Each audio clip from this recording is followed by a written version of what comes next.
Hi, my name is Brett Linkletter, CEO and founder of Misfit Media, the best damn restaurant marketing agency on the planet. Here at Misfit, we help restaurant owners grow and scale their business through strategic online marketing practices. Right now, you're listening to our podcast, Restaurant Misfits, where we'll discuss all things related to restaurant marketing, management, and everything else in between growing a restaurant business. This podcast is also brought to you in collaboration with Total Food Service. For over 30 years, Total Food Service has provided the restaurant and food service industry with exclusive interviews to the latest news on products, trends, associations, and events. You can sign up for a free monthly subscription by visiting TotalFood.com today. And from all the misfits over here, we hope you enjoy the show. Cheers.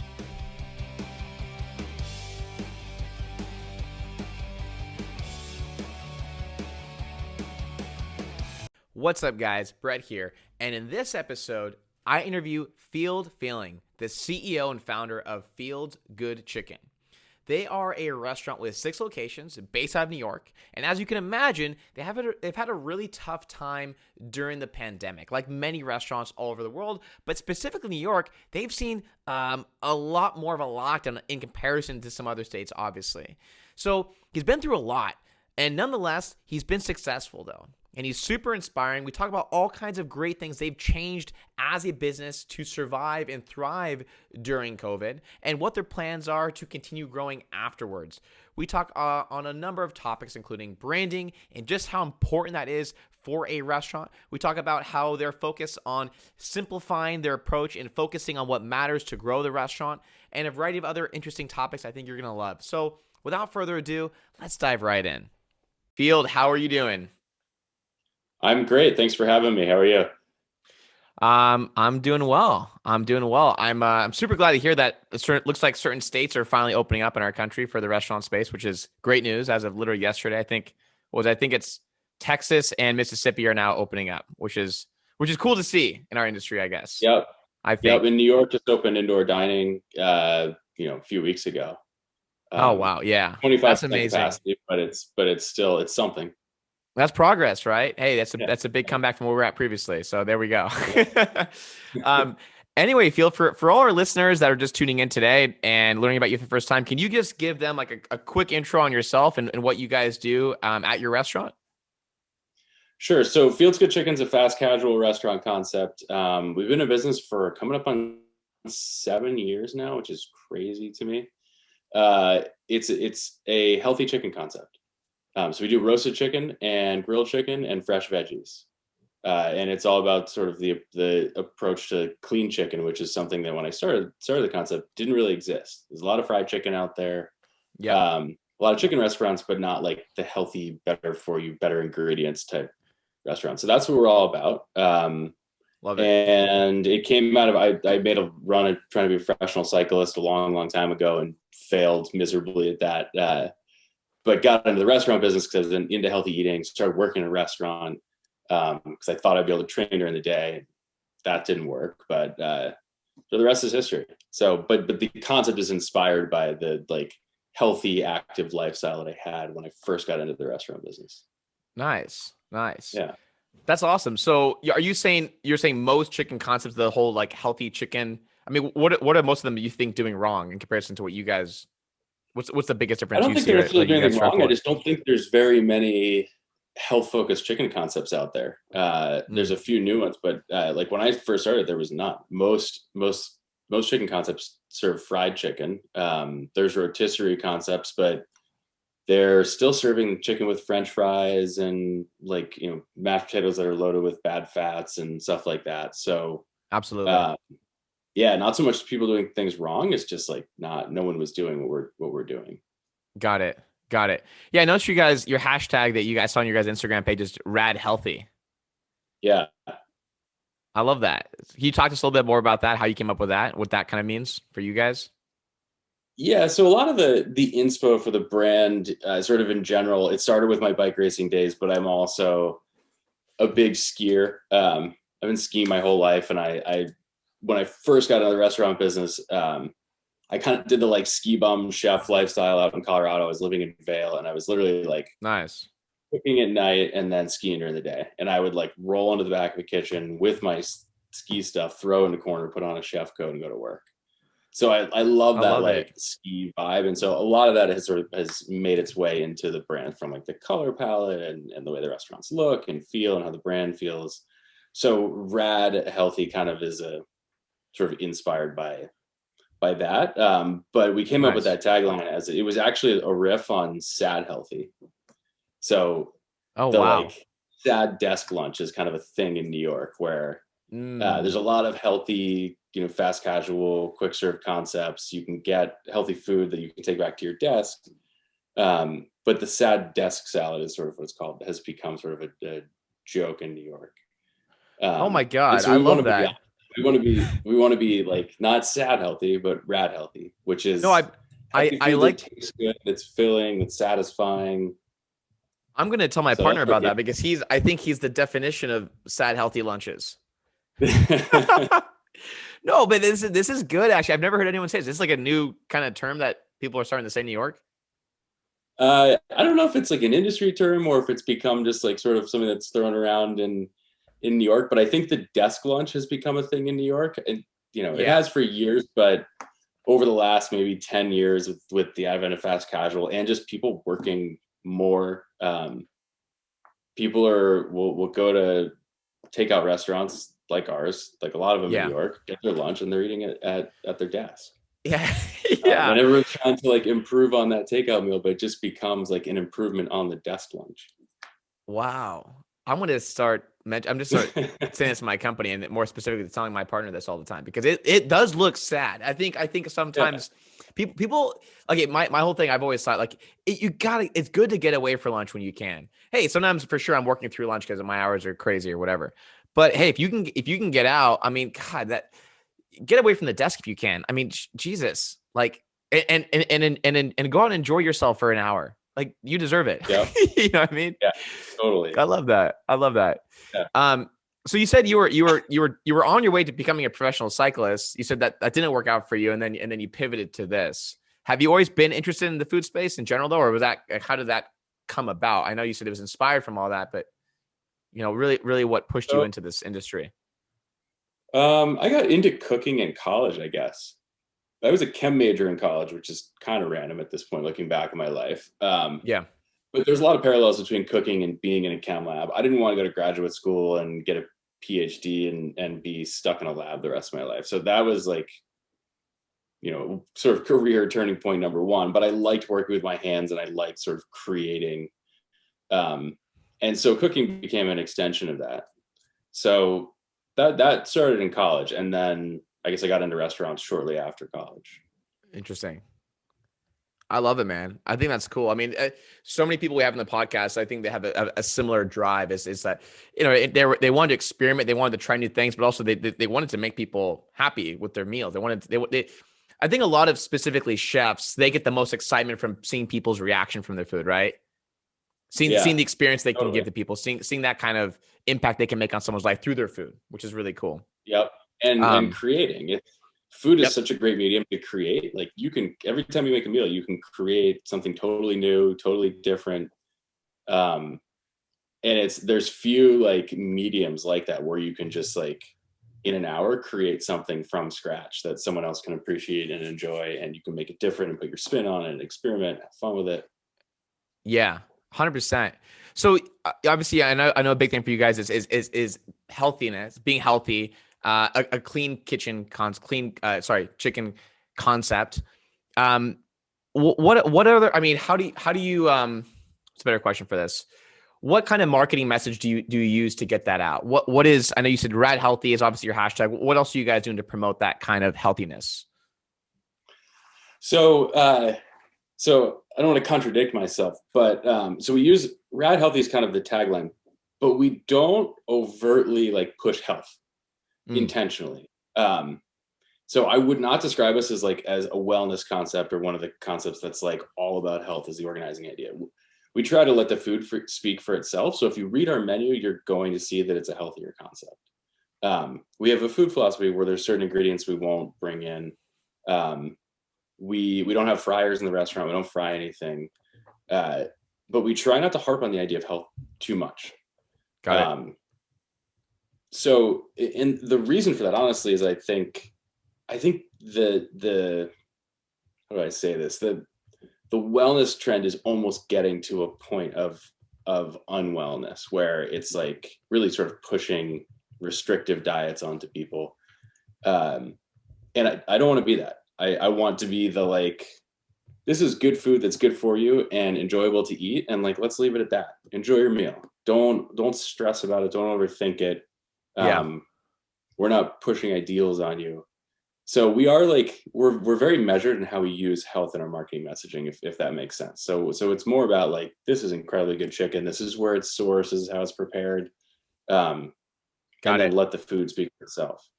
No, I love that, man. That's awesome. I think there's something to be Yeah. said about what you just said there too. Is the wellness trend is almost like, I mean, we're based in Los Angeles, and I know obviously New York there's a lot of similarities in this regard, but the healthy push is almost just too much in your face sometimes. I feel like, Yeah. versus, hey, what is the brand about? Cool thing with you guys too, by the way, though, Field, is I know your guys' Instagram page. It's the profile picture isn't your guys' logo. It's your face. Yep. Yeah. talk to, I mean, I like that. I think that's kind of cool. It's you're getting a lot more personal with your audience. But talk to me about what was the reasoning behind that, or what made what led to that decision to do so? Yeah. So that's a change that we made recently. And it was, I've been really like trying to figure out how to make the brand more human Yeah. and engage with our customers more easily, and really like encourage our customers to engage with us. And so I see social media as a way to do that, like to actually have a conversation with our customers and to Yep. create more of a community. Previously, I think this is sort of where social is going right now, but brands are sort of, it's a one-way conversation. Like every time you Yep. post a product photo, that's like, whether you think of it this way or not, that's an ad. Yeah. And customers are starting to filter that out, literally, by like either not following or hiding stuff, or just like mentally tuning it out. Yeah. And I think it's happening more and more and more frequently with social media, with email marketing, with all the, there's so much digital noise.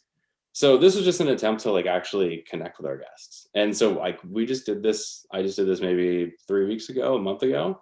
Yeah. So it's very much like beta. How are people going to react to a brand that like when they go there thinking they're going to the brands page, they're getting me. Yeah. But so far engagement's been up, and I've started to be able to have like meaningful conversations with people through Instagram, which is kind of cool. And particularly right now, one of the things I'm missing in because of COVID is being able to walk into the restaurants and talk to our customers. So we're kind of Yeah. having to turn more towards digital mediums to continue to connect with people. I love it, man. You know what's so cool about that, actually? So, by the way, I just want to say I'm totally for this. And this is something that I have recommended to so many of our clients. So I don't know if you know much about our agency, Misfit Media, but we help restaurants get customers. We say the smarter way, Mm-hmm. right? Big thing with us is digital marketing to drive traffic from an online source in store or for an online sale, right? That's what we do. We've had a couple clients that have done something similar. We had this one client somewhere in the Midwest. They have only one location. It's a pizza concept, but the guy was doing like $250,000 per month with this tiny little pizza store. And the big thing for him was kind of like you're mentioning here is connecting with people on social, creating that conversation back and forth, but also really being like the face of his brand, right? So Yep. everyone wanted to go into his pizza place to see him. I don't want to say his name, but it was all about him. And he Yeah. created all these videos on YouTube where it's him making pizza, it's him talking with his customers, it's him, opening up his recipe book and all this kind of stuff, and really creating that back and forth communication. Feel even for me in our agency, the way we go about acquiring new restaurants to work with us is I run a lot of ads through Facebook, Instagram, YouTube to get in front of restaurateurs like yourself, Uh-huh. saying, hey, this is what we do, blah, blah, blah. Right. I actually run ads through my personal pages versus our agency page. So I think what you're doing, man, is killer. I think it's Yeah. awesome. I'm like That's all awesome. on board with this. Glad to hear it. It's, as I said, this is a sort of a beta test. Like we just did it, but my plan is to continue it. And it's what you just said about that guy being the face of the pizza shop, that was the other goal here was Yeah. to put me more like as the face of the business, which is, I have to credit my marketing director and our creative agency for really like pushing this and saying like, dude, your name's on the door. Over on my personal Instagram, I'm posting all kinds of chicken pictures and stuff like that and the things I'm cooking. And they're like, why don't you just like step in and do it on the company Instagram and start using that as the way to connect people? And I was like, all right, awesome. So dude, I'm all for this. Like, put my face out there, talk to people. If you send us a DM, it's gonna go right to me.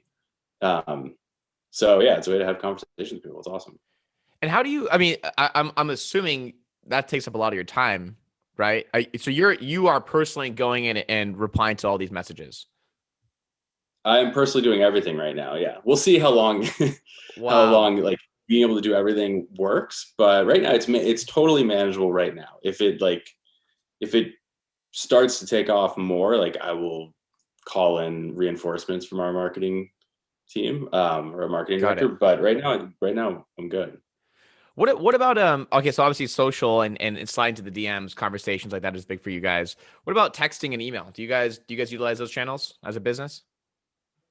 We don't use text, we do use email. Okay. So we use email marketing, like, which is sort of the traditional e-blast. And then we've got also the just standard, hello at for customer complaints, questions, shout outs, whatever it may be.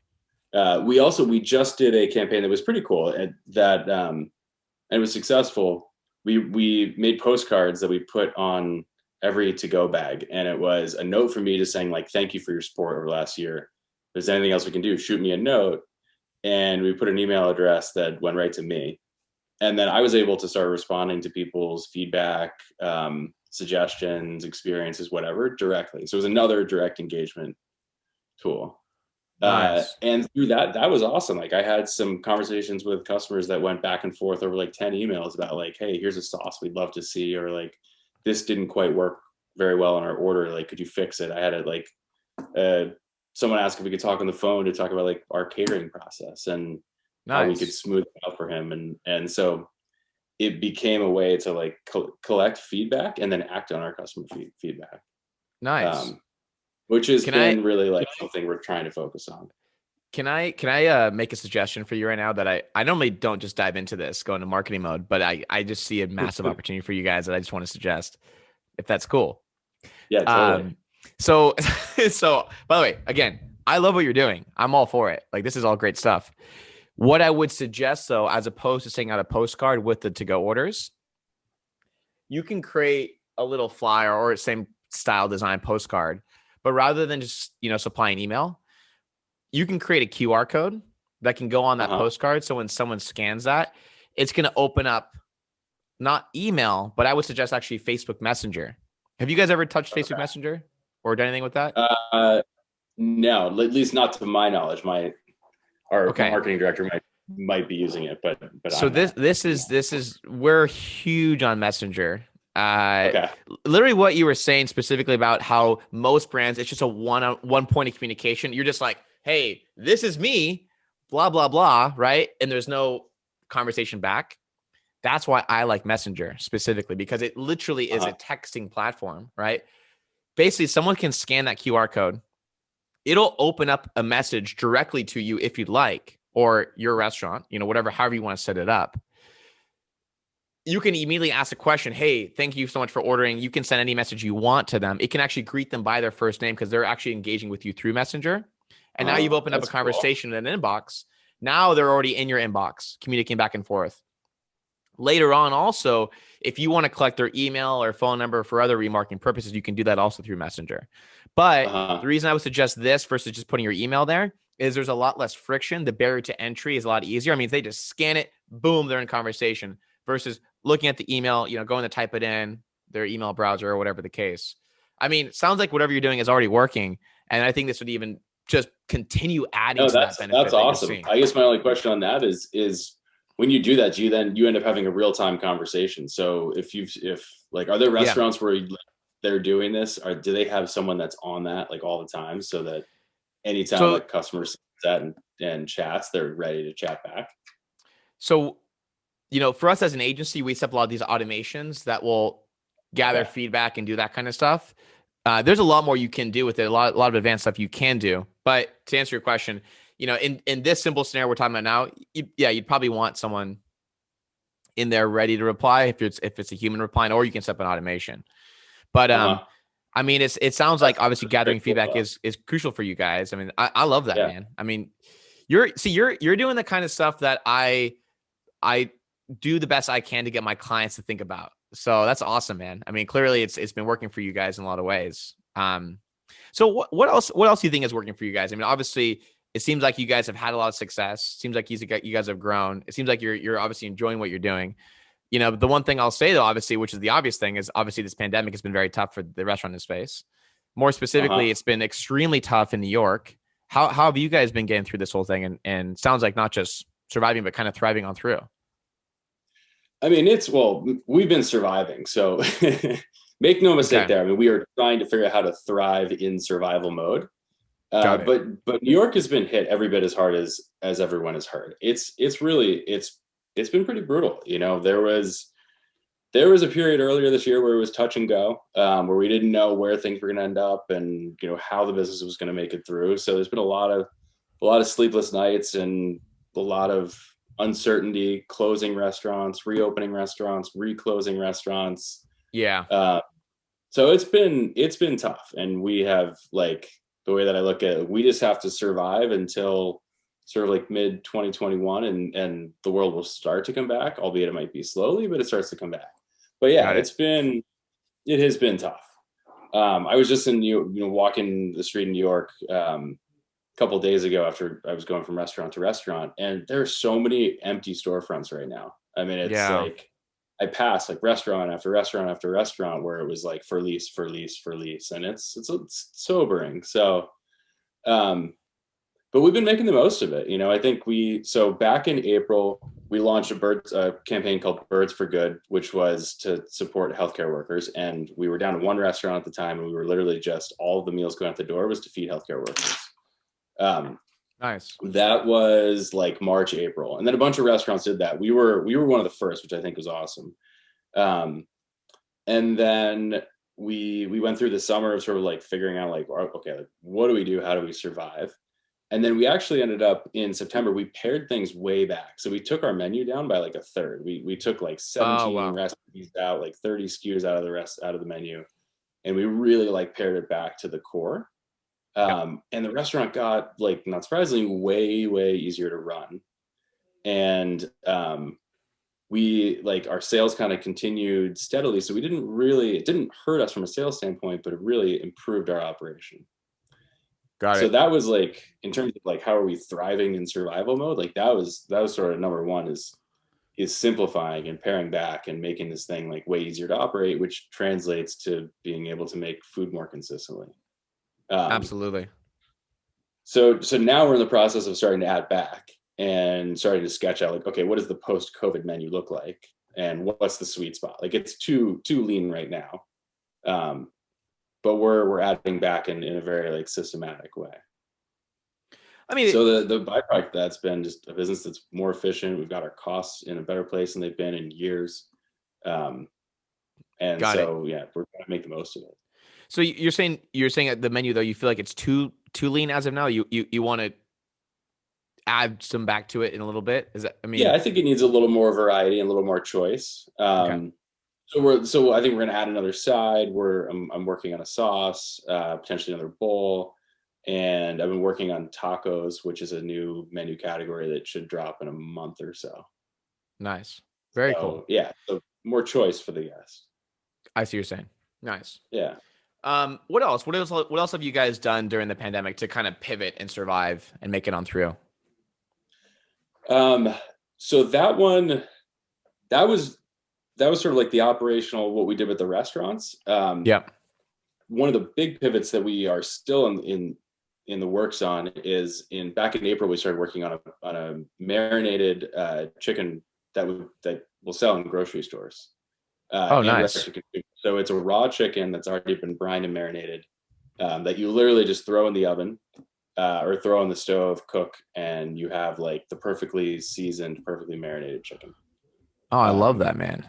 Yeah. So, and the direct to consumer component, I think, is probably going to be the first to launch. So this is still in the works. I'm giving you some like sort of like an early look. It's not done yet, but that's the big pivot is can we sort of transition into we're a restaurant company that also sells a similar product in a grocery store with the like end goal of being, let's just get healthy, better quality chicken into people's homes for dinner, like however we can. So I see. if you don't want to cook, get delivery from the restaurant. If you want to cook, buy a raw chicken and cook it up. Nice. So yeah, I'm psyched about that one. Again, it's still like in the works and it's been a process, but we're almost there. Got it. What about online sales for you guys? Have those gone up quite a bit, obviously, since the pandemic? Yeah, I mean, they were climbing before the pandemic, and then the pandemic just like totally accelerated everything. Absolutely. So we're like 50-50 in store to delivery right now, I'd say. Okay. And that's a mix of third party, Grubhub, Uber. And then we launched a new mobile app back in December. So we have pickup and delivery through the app as well. Oh, wow. Got it. Yeah. And so that's obviously, we kind of went through the first few months of that of working out the kinks, and then we'll start to market and promote that. Got it. Is that like a custom built app that you guys created, or is that something that you guys kind of plug and play with, or? It's custom built. Wow. Built on top of our ordering engine, but Wow. the front end is custom. Yeah. What do you guys use for your ordering engine? We use Olo. Got it. So without the app though, like a customer could just go to your guys' website and also order online, right? Direct through Olo. Not through Olo. You'd have to go through a third party. So you either have to go through our website. Olo is literally just the ordering engine. So our website funnels orders into Olo, and that talks to our POS. But if I wanted to take out delivery, you're saying I have to use a third party app as of now on your site? No, you can use our app or our website, or you can use third party. So if you go to fieldsgoodchicken.com, you can click order now and you can get pickup or delivery. Nice. And same thing with mobile app. And you'll get loyalty points if you do it that way. Nice. Yeah, I've always I think, look, in general, when it comes to restaurants for apps, it's one of those things for me. Sometimes it's great for the restaurant. Sometimes it's a huge, great, awesome move for them in general. That's a lot more profitable, connects them in a lot better ways with their customer base and all these other benefits to it. I've also seen some restaurants just spend literally hundreds of thousands on an app and it only counts for 1% of their sales. For you guys, what's been the strategy as far as getting customers to use the app? Has that been something you feel like you've been pretty successful in as of now, or has that been kind of a struggle, or what's been the strategy to do so? So it's a good question. So we had an app before that was a white label app before we built this custom app. So it's been migration, which still in COVID has been more of a challenge than it would have been otherwise. But people need to download a new app, migrate the rewards over. So there's some friction. So we are like, kind of sort of constantly nudging our existing guests, like, hey, here's our new app. It's better. There's new perks. And then we have a marketing campaign that's in the works that should drop sometime in the next, I think, month or so. Got it. Starting to call out the app. So we intentionally, when we roll out something like this, like we usually give it a few months to work out all the kinks before we're starting to drive people to it actively. Got it. Yeah, that's coming. Do you know how many users you guys have on the app as of now? Not off the top of my head, but I could find out. Got it. Yeah. Again, I'm all like, look, I'm all for it. I think when a restaurant can make it work, like, if you look at, the Sweetgreen, for example, right? Man, they're just killing it with their app. I mean, it's so impressive, right? Another company, Domino's, obviously, they're killing it. Some of those bigger concepts have a lot bigger budgets. They can do a lot more interesting things with it. But even smaller concepts I've seen have success. Of course. Domino's has done tech. I mean, of all the restaurant companies, they've done a good job. Well, it was kind of funny because like I was at a restaurant conference, like this was 2019 before the pandemic, good old days, right? But I was sitting in this session and it was about apps for restaurants. And you had Sweetgreen was up there on stage. It was Domino's was on stage, and then a few other concepts. I think Qdoba was on stage. And again, this was like mid 2019. And of course, I asked the question, what percent of your sales are coming through the app? And I think it was only, I think it wasn't, I forget who it was. It might have been Qdoba. I don't want to call them out, but they said 1% of their sales were coming from the app. Yeah. And so, they were talking like this big game with the app and only 1% of their sales are coming through it. But then again, you see someone like Domino's and their entire business is built around it. I mean, they are a tech company, right? Same thing with Sweetgreen. I'd say they're a tech company even more so than restaurant now. So I think, the idea of an app is like, hey, if you can make it work, hell yeah, more power to you guys. Just sometimes for a lot of people, it's hard to get people using it, getting people to download another app when they already have all these other apps. You know what I mean? Yep. And I will say in COVID, we did see, we've had an app the whole time. We have this new app, but it's replacing an old app. Yeah. But 100%. More people are ordering through desktop than mobile, which kind of makes sense because people are sitting at home or sitting at their desk. They're not like ordering from the subway on their way home. So yeah, both are important, but it's significant for us. And the pickup component's pretty huge. I'd say that's true everywhere, but in New York in particular, the like walk in, pick up your food off the shelf and leave has become huge. So 100%. that drives a lot of the traffic to the app is people kind of expect it of a New York restaurant. Like if I can't walk in, skip the line and pick up, like I'm going somewhere else because I don't have time to stand in a massive line.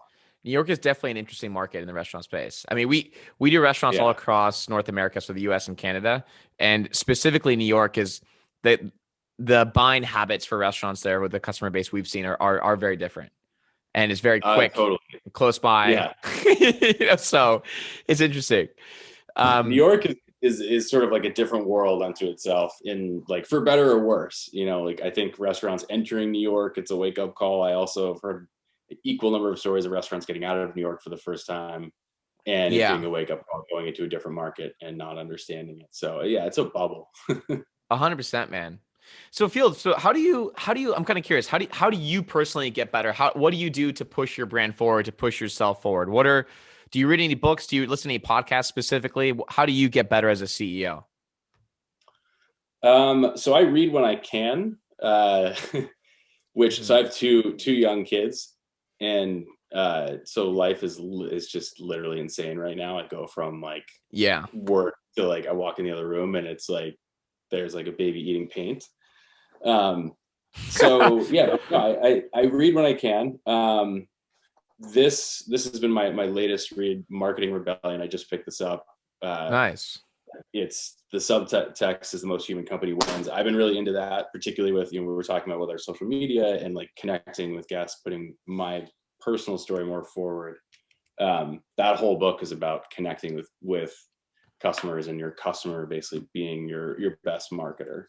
Yeah. So I recommend that one. I'm trying to educate myself on marketing more right now. Nice. And then lately it's been getting back in the kitchen, honestly. So I hadn't spent a lot of time in the kitchen over the last several years. And then with COVID, it's gotten me back in the kitchen. Creating new recipes, new menu items, thinking from a product operating standpoint, like how can we grow the business? How can we sell our product? And that's gotten me to reconnect with our food. It's gotten me like sort of deeper into the kitchens, working alongside our team. And so in terms of like growing as a CEO, like that's in some ways like the best growing I can do right now, which is getting closer to our product and closer to our teams in the restaurants. 100%, man. No, I by the way, I think that's amazing that also you're looking to educate yourself more in the marketing space. Because I think, I don't know, look, I'm a marketing agency for restaurants, so I've heard every story you can imagine, as you can imagine, right? So it's just, there's the big thing for us that I see is a lot of restaurateurs have this like resistance to new technologies or doing marketing in general. They think the idea of like, oh, just great food and service will help you get to where you want to go. Well, I promise you, the Domino's of the world, the Sweetgreens of the world, the McDonald's of the world, any brand that's surpassed like to that level, they don't think that. It takes having a great product, great service, and marketing to accelerate that, right? Yeah, they're all just as focused on product and service as everyone else is, and they market the hell out of it. Big thing we said at our company is marketing will accelerate the truth of your brand. So if you have a great brand, great product, people love you, love talking about you, love coming back, with the right marketing campaign, you're going to accelerate the success you're already seeing. But if it's the opposite, you're going to get the opposite. If you have a shit product, things aren't working out for you. People don't say great things about you. The marketing is to get more people to say more negative things about you. So, it's the truth. So yeah, man, I think that's awesome that you're looking to do that. I mean, that is like, for me as a marketer, that's music to my ears. I love that, man, because again, more people need to be like that. So you have a thinking about with it, like with the times, we've really hunkered down because of COVID in New York and the winter and everything, but we are now looking ahead and going like, all right, April, May, June, people are going to start to come out of the woodwork. People are getting vaccinated. The city's going to start to come back. Like, yeah, we can do everything right with our food, but we need to market. Like, we need to be out there screaming like we're here when people are looking for food. So we're getting ready 100%. to put our foot on the gas in marketing. 100%. 100%. The thing too is that you got to remember is like, people change habits. People forget things. Man, COVID, a lot of restaurants shut down. They're not aware of who's still open, whatever the case, right? Mm-hmm. I think marketing in a lot of people's minds before the pandemic was something like, oh, it's nice to have. And now they're looking at it as, I need to have this, big time, right? Yep. So it sounds like, obviously, again, that's something that's super important to you. You've been educating yourself in that regard. You got a PR team, a marketing team. What are some? I mean, I'm just kind of curious. What are some like recent marketing campaigns you guys have done that you guys have seen as very successful? What are you guys seeing that's working for you guys on the marketing front? Yeah, thanks. So I guess most recently, so we're converting all of our restaurants from ovens to rotisseries. And so we went back to our original location, which is down on Maiden Lane, and we put a rotisserie in there. And now you see the chicken, like the whole chicken being cooked while you're waiting in line, which is super cool. Yeah. And something we probably should have done a while ago, but we had these fancy combi ovens cooking chicken with very specific specs. And we've kind of gone a little more old school to be able to show off the product. And I actually think we're getting a better product too. So in marketing rotisserie, you kind of have to go to the store to see it, but have, I think, the most cohesive campaign we've ever done, where you walk into the store and it's the window says healthy rotisserie dinner and the signs say healthy rotisserie dinner. And there's all these touch points throughout the store, and it's in a pink and orange color combo, which is like super on brand for us, like orange in terms of our brand palette. And it just, like, you can't get through the store without seeing it, but it's not offensive, like, and in your face, like it's not too loud. And it's cool. Like, it adds to the vibe of the store. That's like, I'm psyched about that, because that's the product of like literally 3 years of branding work with the same agency, like dialing it to the point where words on a page in the right 2 colors look awesome. Totally. So yeah, that's like, to me, like the holy grail of branding is if like that's all you need is like words and colors and people get it. 100%. So that's been successful. We've seen sales really grow at that store. That store has, even though it's our smallest, has become our top performing store. Nice. And I think it looks great. And it's a super simple, cohesive message that drives home like dinner, which is one of the things that we're trying to push right now. 100%. No, I love that, man. I love the look of that, being able to sing a chicken on rotisserie versus oven. I think that's awesome. That's really cool. Very, very cool. Social media, you said that obviously connecting with people is big for you guys. Are you guys also running ads on social, or is it just mostly an organic approach, or what are you guys doing there? So it's all organic right now. We were running ads up until sort of like midsummer, and then we decided to put a pause on it. So everything is organic now. I think we'll probably restart that again spring, summer, sort of right when we feel like the time is right in terms of the critical mass of people in New York. Yeah. But yeah, I totally believe in social media advertising as being effective and tolerated by customers. 100%. What about TikTok? Have you guys used TikTok? We've not used TikTok yet. No. That's the only problem with me doing the social is I don't have the bandwidth to do multiple platforms. Like Instagram, just taking on Instagram has been enough. Like I'm busy. Like I'm on top of my normal job now. I'm doing Instagram. I'm also creating recipes. Well, and I'm just kind of curious. What is like your customer base is? What's like the average age you see coming through, generally speaking? What's the demographics look like? It's a pretty wide range. 25 to 40, I think, is like our peak set if you go look at our data. But yeah, it's a pretty broad Got it. range of people. I mean, look, I think for a lot of people, they hear TikTok and they're like, I don't know yet. I'll tell you for me, and I've actually spoken to a few people on our podcast recently about this, but I'm like hyped on TikTok right now, honestly, man. I Really? like I honestly think it's a huge opportunity. I started posting TikToks like 4 to 6 months ago, and I was like, God, this is like a little kids app. Like, what am I doing? Like, stupid. But then like I started getting a little more serious about it. And dude, you can post a video and it can go totally viral within like a couple days. I posted a video 3 days ago that got 200,000 views. And Are all you I serious? said, 200,000 views. And all I said was, hey, here's 5 things you should say or you should ask at the end of a job interview to make you look legit. And I Huh. just go through 5 questions. And like the reason I've been suggesting to people or just like asking questions about it is because like I think what Instagram was in 2015, right? You could post and so easily you could reach a lot more people.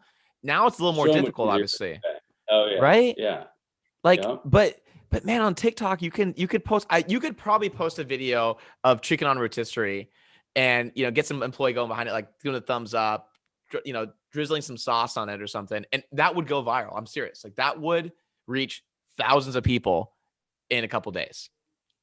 All And right, I'll check it out. It's been kind of in the back of my mind, but I'm just like, I don't have time for another platform. But it's maybe it's I time. know, man. I trust me. Like I know it sounds like an undertaking. It's probably the last thing you want to do because it sounds like you already have a lot on your plate. Um, but I would just maybe ask your team about it. Like, hey, talk to this crazy guy on a podcast. Said we should try TikTok. I'll check it I'm all out. I hyped on will. it. And well, here's the thing too. You're the kind of person that I think could make it work, right? Like I think a lot of people maybe not. Like a lot of people don't really have the personality. They're not willing to be on camera. They don't want to be the face of their company. They're a little old school. You guys have a sweet looking brand. You got the face and the personality for it. Like you're one of the few restaurateurs who could make it work, I think. So I don't know. Yeah, now I'm all hyping up on TikTok again. But I'll check it out. After this. I'm gonna look it up. I'm gonna see if I can get our handle on TikTok, and I'll poke around.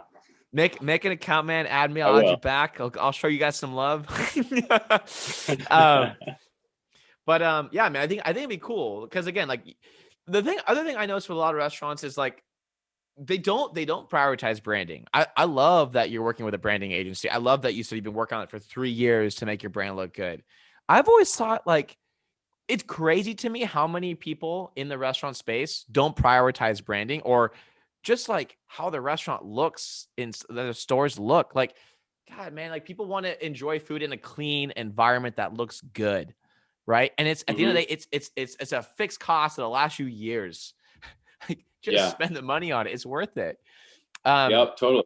I mean, I'm obsessive about branding. I love it. Of all the things, like that's one of the things that so what I'm would most into personally. so what would you tell some other restaurateurs who are listening to this podcast and thinking, another guy is obsessed with branding? What would be your biggest argument for branding? Branding's it's what makes your restaurant stand out, and the personality of your business comes through in your brand. So if you Yeah, want to create a personality that people can react to, relate to, latch onto, like that's all branding. 100%. Yeah, no, thank you So for I saying look at like, yeah. that. I kind of think of it as like and branding, it takes time. Like you have to sort of grow it. Like it's almost like it's a child. Like you start Yeah, out and it's like an infant, and then it grows into a toddler and then a teenager, and it gets a little bit of edge and gets its own personality, and it starts to talk back, and like that's when you've started to hit it. Like when the brand starts to talk back or it's got a little bit of edge, then you're sort of in that like teenager sweet spot. yeah. No, I kind of like that. That's a good way to look at it. Again, it's not an easy thing. So I know a lot of people struggle with it, of course. Um, Yep. but God damn, is it worth it? I mean, it's It's even also like for me, it's like branding, it's an expression of me. Like I see branding as one way, aside from the food, as a way to express myself. So like yes, the look and feel, the inspiration for it, the color palette, like that's all an expression of me individually. And like we brought in additional colors because I wanted to be able to bring in like a more vibrant palette and create like a sort of a happier vibe. And be able to have fun.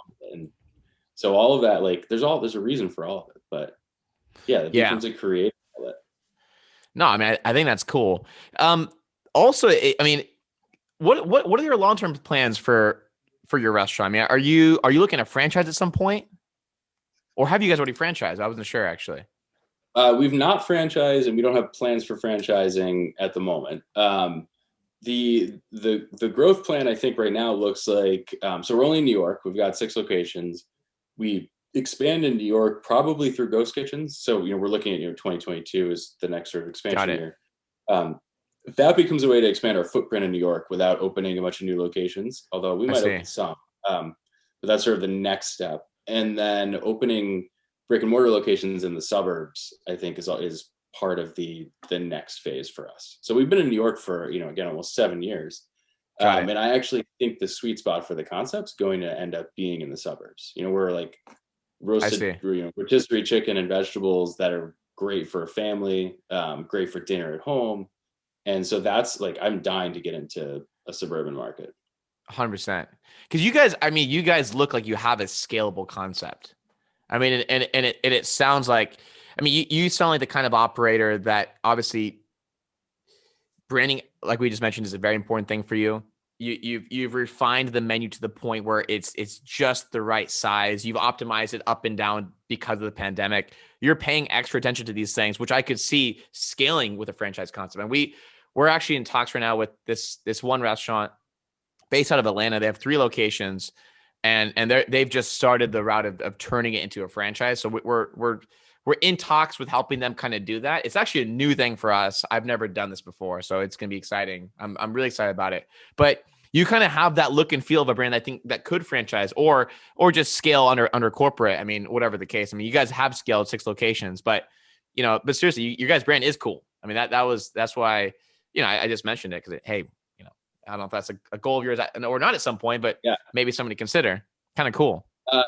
Yeah, no, totally. Thanks for saying that. And yeah, definitely. I mean, the goal for the brand has always been to make it a national brand and to scale across the country. So whether that's company owned or franchise, at the moment, I think it'd be company owned, but who knows? 100%. What are some of the problems as you've gotten into the space? It's kind of funny. A lot of my clients always tell me, hey, stick to the marketing thing. You never want to be a restaurateur. Restaurateurs love saying negative things about the restaurant space. But, whatever the case, you've been pretty positive through this whole pandemic. It seems like you've been able to make it work through this whole time. What about this? What are some problems that you see that people are currently making? And then also, how do you stay positive during this whole time? Compartmentalizing. Yeah. I mean, it's you kind of you have to actively stay positive sometimes. I mean, at least particularly in this pandemic, there's been times where it's like things are upside down and the last thing I want to be is positive. And it's just kind of force myself back into that mindset. Totally. But yeah, the restaurant business is hard, and it's really freaking hard. And I think what's so hard about it is you can be working your ass off, you can be doing everything right, and like something just explodes for no reason. Like you're having the best sales week you've ever had. You're finally killing it after like really working to get things going, and then like a piece of equipment explodes and the restaurant has to shut down for a few days or whatever. And it's like sometimes you feel like you just can't win. So yeah, it's just like it can be brutal, and it kind of like it beats you up. 100%. Yeah. No, yeah, I mean, you're right, and also, I mean, like you mentioned, right? So that you could be working your ass off, doing things all right, and then boom, something explodes, legit, which is unfortunate. But what about some of the opportunities you see now? I mean, obviously, look, the pandemic again has been tough, but I think in a situation like this, a lot of opportunities do open up as well, right? Mm-hmm. I mean, I think a lot of restaurants have seen major opportunities specifically in pushing more online ordering because now. I think before the pandemic, I think a lot of people were already navigating towards that, right? But now more than ever, hey, online sales are through the roof, right? Mm-hmm. What are some other opportunities you've seen in this space, though? I mean, I think big picture opportunity, the restaurant industry is going to come back. So, if we're left standing on the other side of this, which, I think we will be, and a lot of other restaurants fortunately will, there's going to be a few years where restaurants can rebuild and there'll be periods of growth. And so there's a big opportunity there. And then I think there's going to be probably some reinvention in a good way. It sucks to walk down the street in New York and see all of the closed storefronts and the places that are for lease. And that was kind of a downer the other day. But then thinking about it, I have no doubt that this is New York City and New York is New York. And businesses will start to fill those storefronts, and they will be new businesses, new concepts, new takes on food, people reinventing things in a way that I think in a few years it could be really cool to see what's out there. So I'm excited to see what the restaurant industry looks like in 3 years, and how people have bounced back. So that's sort of my big picture take on the industry. Is I think there's opportunity for everyone as we come out of this, and we're going to see some really cool stuff, and I'm psyched about that. Yeah. So yeah. Do you think how soon until you think we're really bouncing back and things are totally normal again? What's the timeline that you think is going to happen? Oh man. Personally, I think 2022, I think it's, as much as we'd like to think that it bounces back, with the snap of the fingers, I think it's a slow, steady recovery over the course of this year. Got it. I think in April, we'll start to see business start to come back. We've got vaccinations increasing. And then, winter plays a big role in our business. We're always slower in the winter because people aren't out walking around. So the weather gets nicer. People are out walking around the streets. Business will pick up because of that. People are vaccinated, so they're more comfortable, and it'll come back. It's probably going to take all year. And then in New York City, the office population has a big impact on it. And a bigger impact on the restaurant industry than a lot of people realize. So for restaurants like us, we depend pretty heavily on the corporate lunch. And we do a lot of corporate dinner too. A lot of people, when they work late, they order delivery from us. And so when the offices are empty, we don't have those customers. But also every fine dining restaurant in Midtown depends on a corporate clientele. So the office population is important too. So we have to wait and see when offices are going to be back at capacity or close to capacity. That could be, I think, September-ish, depending on when companies make them come back. So I guess big picture, slow, steady recovery over the next 9 to 12 months is kind of how I'm looking at it. Got it. Hey man, I'll take that though. A lot of restaurateurs or other people in general, I've spoken to you about this, think it's even further out. So I love the idea that 2021 we're back in action. I think that's great. I'd like to see that. I don't think we're fully back until 22.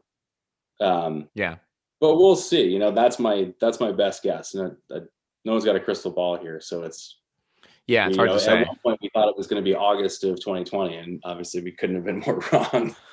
Yeah. So I know it's just, oh God, it's like, I saw I saw some post on social media, and it was like, and now we're back with season 2 of America. This season, it's just been, it's a drama. It's a TV show we're living in. It's just wild what's going on.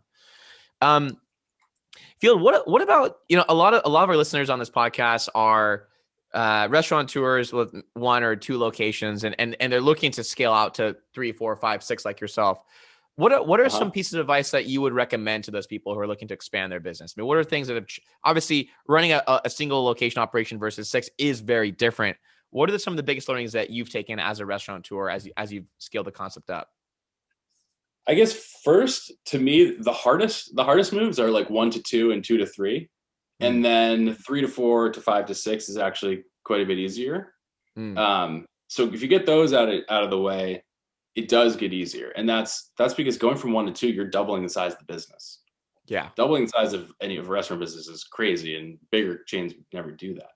But you have to go from 1 to 2. So the first, I guess I would say, just be prepared to grind it out in the first 3, and standardize wherever you can, because as you scale, you scale all the good, but you also scale all the bad, and all of the inconsistencies as well.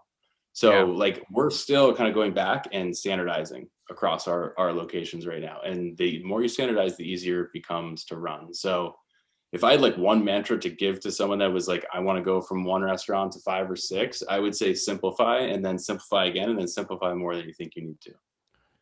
I love it.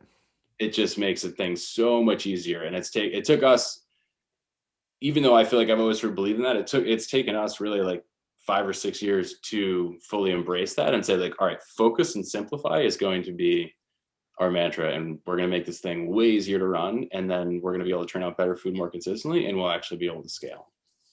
Got it. Very cool, man. Very cool. And then, I mean, I guess right now there is still a lot of uncertainty about when we're going to be back to normal, whatever the case. What are some pieces of advice that you would give to some restaurants who are just maybe kind of struggling right now and want to just do better? Any kind of lasting piece of advice, given the situation we're all in? I mean, first I would say you just got to ride it out. I think everyone, most of us are struggling in some way just to make ends meet and to stay alive in the restaurant business. I mean, as I said earlier, we're trying to thrive in survival mode. Sticking with it and just trying to get to the other side of the tunnel, I think is number one. And I've talked a lot about like trying to engage with our customers more, and that's a shift for us. I think that's super important, because if you want us to be successful and come out of this quickly, the best thing you can do is understand what your customers want and how you can serve them better and how you can deliver more value to them. 100%. So that's the reason for all of that. One other thing I just thought about, Field, is you mentioned that as you're growing your concept, you're looking to grow with like virtually, right? So going in like some kind of cloud kitchens or something like that. Was that the idea, or are you looking to also, I don't even know the proper name for it, but there's a lot of our clients and other virtual brands are actually pitching restaurants to exist in their own kitchen. Mm-hmm. Have you looked into that as well, or are you actually looking to rent your own kitchen space? We're looking to rent our own kitchen space. So okay. What I would do is, there's we either go lease a kitchen somewhere, or you jump into a ghost kitchen concept, of which there are a number now. And you're just renting a kitchen so that we can get into a new market without having to build a high street entire location, brick and mortar restaurant. Because that's something that I have seen quite a bit though. Is like we have have you heard of 5 Napkin Burger in New York? Yeah. Okay, so they're one of our clients, and they're working with I think it's called Chef Picky's Wings or something. And they also now do Chef Picky's Wings within, I think, like 2 of their stores or something like that. Okay, so they're doing someone else's concept in their like extra. Yeah, like, and they got extra space, and that's becoming more and more popular, I've seen. And so like I was just kind of curious if you've looked into that, because I mean, again, you guys have a pretty badass looking concept, man. I love what you guys are doing. And I just think that's kind of cool. I mean, I don't know. This is the first time I've ever heard restaurants doing that type of thing, like 5 Napkins doing. I mean, I just think it's cool though, because it's like the concept going inside the restaurant's kitchen. Like they don't have to pay these insane fees for rent, even if it's a virtual kitchen, right? They're using existing kitchen, existing employees, and then they're splitting the revenue with that restaurant. So I was just kind of curious the route you guys were going through. Or, I mean, again, this is new to me, so I haven't heard this until very recently, this kind of idea. Yeah, and it sounds like part of what you're also talking about is virtual concepts, where like a restaurant will create sort of new restaurants within their restaurant and say like, I'm going to launch a chicken wing concept and a taco concept and a burger concept, all virtually. And you could go on to like Grubhub or Uber, you can go to like Feels Good Burgers and Feels Good Wings, and feel like you're going to some wings restaurant. In reality, you're just going into a Feels Good Chicken, and it's being made in our kitchen. And you could create branding for that and everything. So that we haven't done that, but I know of restaurants that have, and have been pretty successful. So that's a whole other way to approach it. Yeah. All right, man. Well, hey, look, I really appreciate your time today, Phil. I mean, that was awesome. I mean, it sounds like you guys, I know you said you guys are in survival mode, but you guys are doing a lot better than most restaurants I think out there. So props to you guys for that. I mean, seriously, like that is awesome. I'll be looking out for you on TikTok though, man. I'll be, looking for your account, looking for these videos, looking for some rotisserie chicken videos. Whatever the case. I'm gonna go look at TikTok now. You've got my word here. Yeah. Awesome, man. Well, hey, again, appreciate your time, and we'll be in contact real soon. Thanks for coming on. Thanks so much for having me. It was great chatting with you. Thanks, Field. Talk soon then. All right. Take care. See ya.